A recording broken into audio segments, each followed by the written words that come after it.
तेरो 24 घण्टा मोबाइल खेलाइरहनु पर्छ, काम छैन तेरो अरू?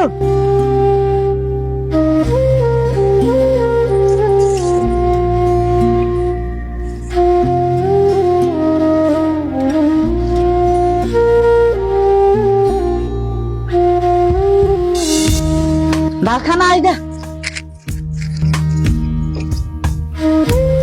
भात खाना आइज भने सुन्नुहोस्।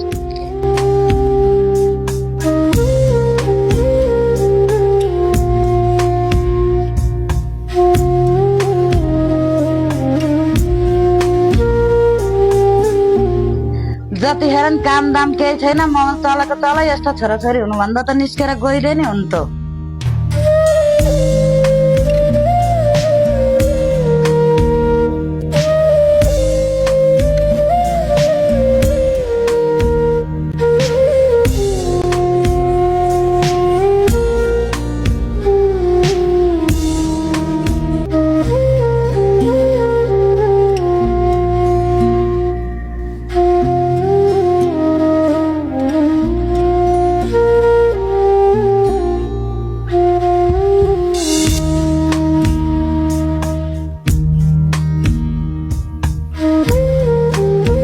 अरूका बाबुआमाले कति साथ सपोर्ट गर्छन्, हाम्रो चाहिँ खाने बेलासम्म किचकिच गर्छन्। अब त्यो घरमा म कहिले फर्केर पनि आउँदिनँ, बरु मरिदिन्छु तर म फर्केर आउँदिनँ यो घरमा।